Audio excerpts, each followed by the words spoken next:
This is Teaching Writing with Little Miss Teach. Today I'm sharing an overview of how to teach writing to your students or your child.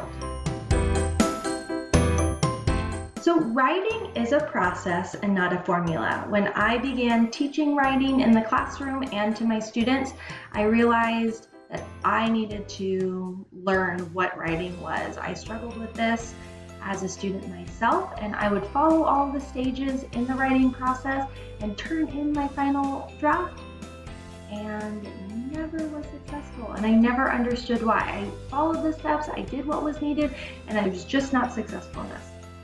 And what I realized when students were turning in their work is that there was a lot of variance on what the students understood in the writing process. And so that's when I began to realize that each stage of this process needs to be understood, and students need to be able to comprehend what's needed, understand what's expected in order for them to move successfully through this process. So that's one thing with writing when you're working with your student or your child, is that you do need to have a lot of patience and time with this, because in one of these areas they may need a lot more support in understanding what's being asked of them. So the writing process begins with the brainstorming. Then we move over to the rough draft. Then we have an edit and revise stage. These are separate skills that are needed. We will focus a lot on the editing. Revising is something that's usually needed as students get older and they become more competent in the writing process, where they can revise. In earlier stages with writing, it's a lot to ask a student to rewrite their whole paper, have it be edited again, and then move through that process a couple times. So we'll really be focusing on editing as I go through this series. And then lastly, we will move to the final draft. And this is what your students would be turning in, what would be expected of them on assignments. So our first stage is the brainstorming stage. And like I mentioned, even though it's a stage, it's really a process. And this one is about generating ideas and questions to fuel the writing process. So oftentimes we see this in the form of brainstorming graphic organizers. We have the web, which looks similar to that. We have a Foursquare, and then also a beginning, middle, and end. And depending on the style of writing that's expected, students will use different types of graphic organizers. The web is probably the most common for getting ideas down because it focuses on the main idea and the details. With this, teachers might require a specific graphic organizer to be filled out in order to move through the writing process, depending on the style that's expected, like a narrative or an opinion essay, or maybe even a research essay.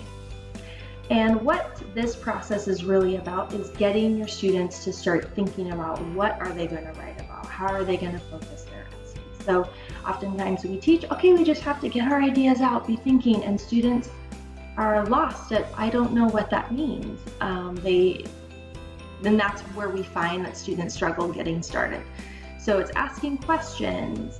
What do we want to write about? What does that look like? What are you interested in learning? Or if it's a narrative, what happened in the story? Who are the characters? What happened next? So depending on the style, it might require a lot more prompting that your student needs in order to show success in this stage.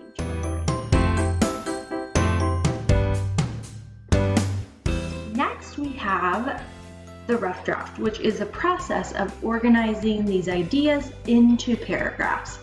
So I've used my graphic organizer, I picked the web, I'm going to put my main idea in the middle, and then I'm going to put the details on the side. I may come back to this a couple times. I may want to add to it as I start writing. And the rough draft's rough. Doesn't need to be nice. Your student doesn't have to have perfect spelling. Sentences they can be run-ons, it can be messy. It doesn't need to be indented.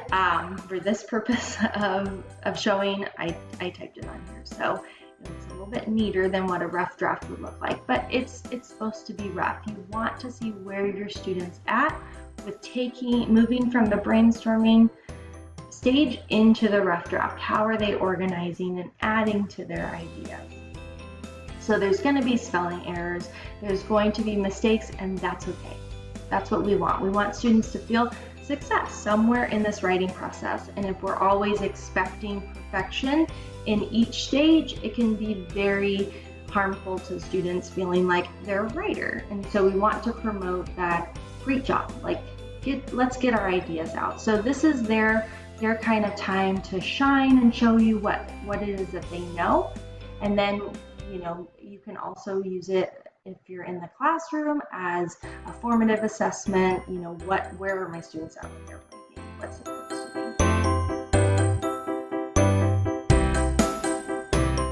be? Next, we have the editing and revising stage. So even though they're separate skills, I'm going to share them together during this presentation. But this is the process of refining writing and correcting mistakes. So whether you're a parent or a teacher, you're coming in and you're supporting your students' writing, I would highly suggest that you do it side by side. So instead of having your student turn it in and you just correcting it, I used red so it would show up, but red pens are never my favorite just because there's so many errors. It can look a little daunting to students. But you'll want to sit with them, go over some of the areas. Even if you correct it ahead of time, still sit down with them and talk about, oh, it looks like we have this word that's misspelled. I noticed we're forgetting a lot of punctuation or indenting. So any themes that you're seeing that your student's struggling with, really talk to them about it instead of, hey, this is where our mistakes are. Let it kind of be a conversation on how we can improve, and this is why. You know, it's a great teaching moment for you. It's a great time to individualize instruction. This is your students' formative assessment. This is where they're at with that rough draft, and then you're sitting with them and able to teach to what it is that they're struggling with personally in their writing.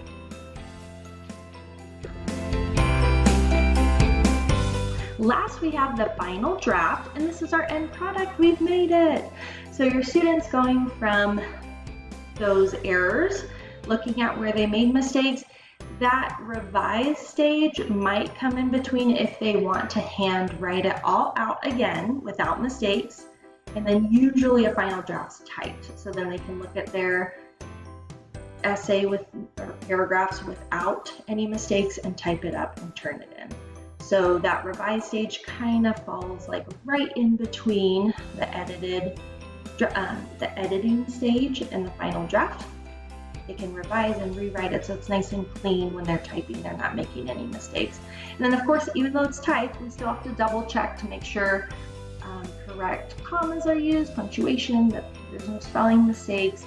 So still need a little bit of a check to make sure that everything is nice and clean. So there is, at the bottom I noted that there's an additional piece called publishing that's also part of this process. And it's not always included in the writing stage, but it's so important. Your students made it, or your child's made it this far through the writing process, they turn it in, and then they might get it back with some feedback or an essay, but nothing happens. Sometimes nothing happens. And so the publishing is a time where they can share their writing. Maybe they create a presentation, or they're just reading it in front of the class or in front of somebody. But it really keeps with that theme of encouraging writing, that your student's a writer, your child's a writer, and we want to encourage that skill and help them to feel successful in it. If writing just becomes something that's, a check off the list, something to do, they're probably missing that key piece of like, why am I doing this? What's the purpose? And that publishing stage is really where that purpose comes in. They're able to share it or showcase it, hang it on a wall, create a book, if that's what it is, adding illustrations, but you want to develop that extra stage of why and making it through this. It's kind of that celebratory stage that often gets missed. So thank you so much for watching. I'll be providing videos for each stage and how to support your child or student with developing those skills throughout the writing process.